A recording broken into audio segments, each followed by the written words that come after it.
président Asifor de Ndine Amar, coordinateur du collectif des présidents Asifor de l'arrondissement de Niakhène. fi dajale tey de ñu wootee conférence de presse mooy xamal àdduna bi xamal réew mi xamal autorité ne dafa jël na mesures yoo xam ne jëme si ko ci noonu xamuñu ko leer nañu mooy réforme bi nga xam ne moom lay jël ne dafay réformer Asifor yi pas Asifor yi ndox mi na leer nappe créative bi nga xam ne moom la nekk ci dans le monde rural nappe créative boobu la wax ne dañ koy réformer du rek forage yi nga xam ne moom la ñu yoree. Il faut me rappeler historique bi tuuti loi bi ñu ngi ko commencé woon depuis 2009 ba 2014 bi ñëwee 2014 ci la ko président yóbbu ensemble la ñu woote comme premier ko taxawal OFOR office national des forages ruraux mu sarse ko mu yore forage yi OFOR boobu moo doon def réforme bi bu ñu nu nax nag naanu réforme du réforme privatisation la nañu wax li am privatisation la ñu war a privatiser ndox mi 2014 ba 2017 état defar na léppam def cahier de charge am léppam lancé appel d'offre am ba repreneur yi gagné ba pare région Thiès repreneur bi ñuy wax Aquatec moo gagné région Thiès ak région Ndiarème Lassana Ganila Sakho moo nekkoon directeur OFOR avant muy def benn CRD TFM la toog télévision TFM Sénégal gi ko dégg gépp di ko dégg Assane Gueye moo yore woon émission ba ak benn adjoint maire bu dëkk fële ci Ross Béthio ak benn ex président Asifor bu dëkk Ngekoox ñoo toogoon ci table bi mu wax ne Sénégal gouvernement bi Sénégal ndox mi dafa seer liñ koy jaayee dafa seer dañoo bëgg nit ñi naan ndoxu qualité comme ñu naan ci dëkk tax yi bëgg nañu itam ndox mi doy ci réew mi te léegi gis nañ ne ndox mi seer na ci réew mi gis nañ ne ndox mi ngi commencé manqué ci nappe bi gis nañ ne nit ñi ngi naan ndox façon ndox bu ne ñi naan ndoxu teen mu ne loolu état bi daf ko fiy jëlee état bi nag day fixé benn prix commun ñëpp yem ko Sénégal ci monde rural bi te waxam bu njëkk mu ne prix mètre cube bi mi ngi doon jar 400 600 ci biir réew mi léegi état bi nee na 275 lay jaay benn mètre cube laa sanaay wax de TFM la ko doon waxee bande baa ngi fi benn mètre cube 275 soo amee benn mètre cube ba am 10 mètre cube danga beneen mètre cube boo ci tegaat 450 soo amee 11 mètre cube ba 20 mètre cube benn 20 mètre cube boo ci tegaat 650 moo ko wax branchement 100 000 francs commencé nañ ko fële te Dalta ba Île Saloum yi ak côté yële féete nële ak Séwo doog a nag commencé def CRD Thiès wax ko ñëw fii yónnee CLD Niakhène fii Gassama moo fi ñëwoon chef division ak Guinée ñan chef brigade hydraulique keroog bañ ko waxee ci salle bi CLD bi maire yëpp fi la nekkoon président Asifor yi ñëpp dañu dal ci kawam waa Séwo yi ne loolu mënuñu ko fay bañ bloqué bañ a fay mu dikkaat toogaat TFM nga mu toogoon ne ministre bi jël na arrêté ne léegi amatul première tranche ak deuxième tranche 275 rek la ñëwaat fii ci Niakhène CLD Baba Diop moo a ñëwoon ak Gassama chef division Baba Diop mi ngi OFOR Gassama mooy chef division hydraulique Thiès ñëwaat fii wax ñu ko ñu ne ko fii ci Niakhène ak lu ëpp ci région Thiès 200 lay jar 200 lay jar te lii fukk ak benn mooy ñun waxaguñ waxu prix li ngeen ñuy wax dañ cee xamagul dara forme bi ngeen di wax au fond bi xamuñu ci dara ndaje ma tàng na Baba Diop ñoom delluwaat moom ci boppam mu ñëwaat moom laa sane de oo ma téléphone ne ma la dama la bëgg a rencontrer Abdou Aziz Amar ma ne ko sous-préfecture devant le sous-préfet mu ñëw fii mbooloo mi di ka jàkkaarloog moom laa sant de ñu waxaat ko ci prix bi mu ne ministre bi mooy fixé prix waaye fixé wu waaye prix bi fixé gu ko ñu ne ko ah directeur état Sénégal nan la mën a amee kay dersam des charges lancé appel d'offre international multinational yi ñëw postulé ci appel d'offre bi ba am ku gagné ba nga ñëw dina présenter repreneur bi ca xamagul prix bi lu mu koy jaayee su ko état bi nag fukki dërëm la nag. xam nga lu ñuy wax privatisation ci boppam lan wax ci ndox moom lan soxlawul ndox c'est le deuxième ndox mooy deuxième première bi lan la oxygène bi ñuy nooyee nu ñu nekk salle bi kenn mënut a jël sa wàllu morom subhanahu wa taala moo ko yoral boppam deuxième bi muy ndox mu créé ko bàyyi ko suuf nee na yéen a ko exploité jël ko kenn mënu ko ñàkk ndox kenn wër ko commercialiser non kenn wër ko commercialiser ndox lu ñuy commercialiser ci wut bénéfice nécessité la boo xam ne nit mënu ko ñàkk li asifor yi doon def du jaay ndox dañuy cotiser fay courant cotiser def seeni dépense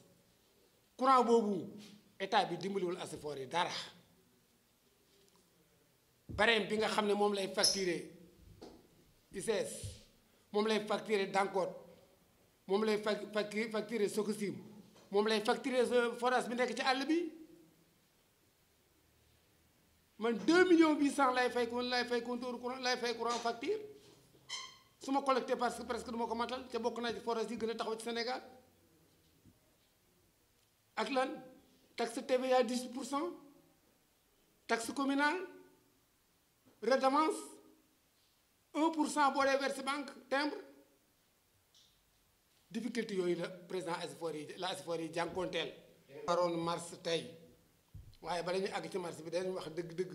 le problème fondamental leen gën a jaaxal ba tax ñuy contre réforme bi loolu lépp ñuy jànkoonteeg moom état Sénégal di ñu seetaan xëy ba indi lu benn repreneur ne mooy jël forage yi waaye li ci gën a ub suñu bopp mooy bi ñu ko yoree noonu sénégalais yi ñu duñu seetaan ñuy sonn daana ko jóg kenn fayuñu forage yi ñu ne nii dafay yàqu nit ñi dañu mar état bi sonn repreneur bi ñëw état wu xalaata débloqué lu ëpp 100 milliards pour ne day defaraat forage ba mu nekk 9 mu doog ko jox repreneur boobu ñu wax Aquatech ñu am ci nag lu leer dañ ko joxoon 50 forages test moom nag nee na première wala deuxième nu mu ko mën di tuddee waaye en tout cas jox nañ ko 50 dans la région Thiès fii may wax ak yéen 26 yëpp seen waram yi nangu nañ ko jëloon na fii ci commune Mbayeen arrondissement Niakhène forage su jéemul amaar ba mu ko yoree ba courant ba dikk dana mënut a fay courant bi da leen koo delloo seeni waram wut ay kees yi daayira ak dajalee xaalis pour fay seen courant mu jébbalaat leen ko jël na fii forage su Longhor Mbay mënuñu am ndox ba nit ñi mer bee gasaatu teen ba suñ papa Goussou Ndiaye yàlla ko yàlla yërëm mi ko doon gas noonu la daanoo ci teen ba gaañu ba léegi forage bi fonctionné wut mu daan ne état forage boobu nekkul ci norme yi bokku ci norme yi état xalaate génne 15 millions pour defaraat forage pour jox ko repreneur bi lu mu ñuy jariñ bu fekkee moom andiwu ñaar dërëm ci réew mi état mooy jël xaalis réew mi defaraat forage yi ba mu bees mu delloo ko prix bi mu fekkoon da koy jaay lu ko ëpp amul njariñ waaye ak loolu lépp nag ànd ak wumpule kenn waxuñu dara CRD bu ñu def fii région Thiès dem naa fa yépp problème mu installation lay wax ñun ñu koy wax problème mu fond ak forme privatisation bi dana ci biir la mu ëmb temps yi li indi coow li nag mooy sous-préfet yi dañoo jóg fan yi passé Aquatech sax laa wax moo njëkk a ñëw fan yi passé ne day def état des lieux moom kese la dem ci forage ba mu ñëwee sans forage ba ma ko laajee ñëw présenté ko ne maay président bi mu ne Aquatech offort ma ne ko lu leen tax a jóg mu ne ma état des lieux ma ne ko man sequma ak yéen lu may def ak état des lieux ni convention ni contrat ni amiable génn leen abal forage bi ñu génn ma téléphoné sous-préfet wax ak moom wax ko mu ne ma jaar nañ fi wax naa leen li nga waxoon ñoom ñooy dañuy demal seen bopp. le lendemain ci suba sa sous-préfet convoqué forage yi demoon yëpp ne leen kaay leen ci arrondissement de passation de service kenn wujiwu ko. lundi mardi mu xëy ànd ak gendarmerie ak i oto forage bu mu dem ne la da ngay signer passation de service da ngay joxe sa état financier da ngay joxe say données nit ñi bañ forage yi mu ko def gis ngeen coow li ba mu demee Cilmaxa mbooloo maa taxaw dagg ne ko du fi du président Asifor moo woo kenn seeni waroom ñoo taxaw ne ko du fi fu mu dem seeni waroom a taxaw ne ko du fi ba mu ñëwee wax nañ ko nu programme ne ko daanu def mémorandum dem ak moom man ak maas toog ak moom ne ko danoo bëgg a ñëw jébbal suñu mémorandum seet si la nu ñu koy doxalee mu ne nu su dee ñetti nit ngeen di nekk ñaw leen su fekkee da ngeen bëgg ma ànd ak marche bind leen na ma 72 heures bu ci dimanche bokk ngeen indi ñu autorisé leen ngeen def seen marche loolu la ñu wax moo ñu ko wax ci gémmiñam ñu bind yónnee ko marche déposé ko jeudi lundi ñu xëy nenu marche bi interdit nañ ko commandant woo ma dem wax ma ko ma ne ko dëgg la d'accord nañ ma ne nag préfet tegu ko fu wóor tegu ko fenn waaye dinaa la xamal ne la balcon la balcon nag mënul gën a dëgër étage parce que fi mu joggi ba ne arrêté na marche bi arrêté ministériel la ñun fi ñu joggi bay demandé marche bi loi constitutionnelle la loi constitutionnelle la peuple sénégalais ñoo def référendum ne képp koo xam ne da nga bëgg a def marche ci citoyen am nga droit def marche waaye na nga bind avec yëgal autorité administrative itinéraire bi ak heure bi ngay jaar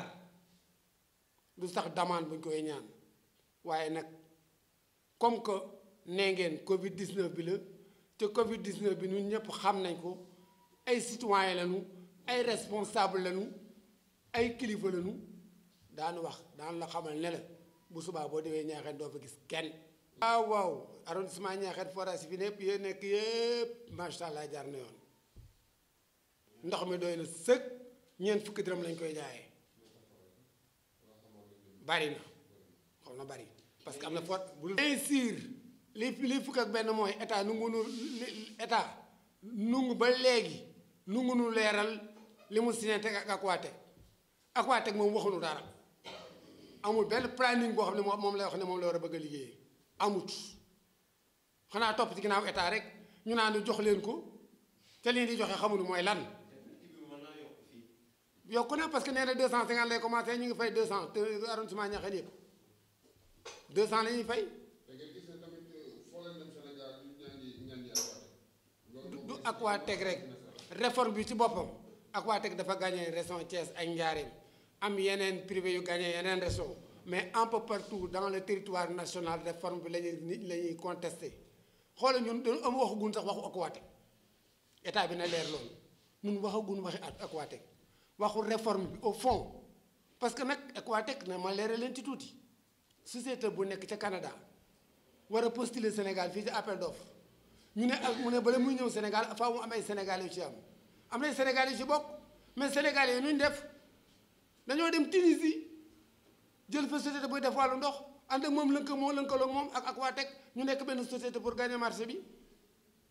mais bu amee Sénégalais yu ci bokk ñun ñi nga xam ne nooy naan ci ndox mi suñ ressource la ñuy jël nooy génne suñu xaalis bu amee société bu war a bokk ci ñu war a bokk Sénégal bokk war a bokk Sénégalais yu war a bokk société bi ñoon la ndax nag forage bi ëpp fii ci arrondissement Niakhène fukk juróom-ñeent yëpp population yi seen xaalis a nga ci ñaani division mondiale comme forage bu Ndiina Amar population ba ñoo joxoon 25% ñu bënn forage ba surtout doo ba la fa état ba def boo demee Cambérène Samb yaa ngi dégg radi population ba dañu jox apport loolu moo am ci arrondissement Niakhène moo am ci forage ëpp Sénégal yëpp yu ci ëpp radi la ak vision mondiale yaa ngi dégg Luxembourg ñëw may leen ñu yokk ko ba mu nekk forage nan nañu mën a nangoo nag sénégalais bi citoyen bi génne xaalisam def apportam ba am ab forage am pendant 20 ans nga xëy rek benn tubaab ñëw bu xong cooy rek nga yëkkati ko teg ko ci loxoom noonu ci lan bien sûr branchement mu ne 100 000 daa leen jox benn exemple rek forage bu dina amaar nit ñi fay seen ñeent fukki dërëm ñu leen ci fayal courant di leen ci fayal ndox 45 personnes mooy participer ci mois bi pour xaalis bi daje kenn du leen fay ñaar dërëm ba dajale 18 millions def seen réseau ci 34 villages yëpp muy seen xaalis si papa seen i doom bëgg a xëcc bu rëbinu tubaab bu xong ni cooy dëkk dëkk da ngay joxe ñaar fukki junni est-ce que daan accepté loolu duñ ko nangu. léegi nag marché bi fi may daaneele na président de la république la ñuy waxal ak autorité yi ñu déglu ñu bu baax li ñuy wax nee nañ ñu bàyyi marché bi bàyyi nanu marché bi marché nu génnewul morceau yu xong waaye su fekkee wax naa ko commandant su fekkee sous-préfet mi ngi gën di foncé di dem ci forage yi ne day jaay doole bu demee lu fa fekk ci population bi moom mooy responsable su foncé dem ci forage yi ne day jaay doole bu fekkee population bi lu fa xew moom mooy responsable duut nu responsable asalaamaaleykum wa rahmatullahi taala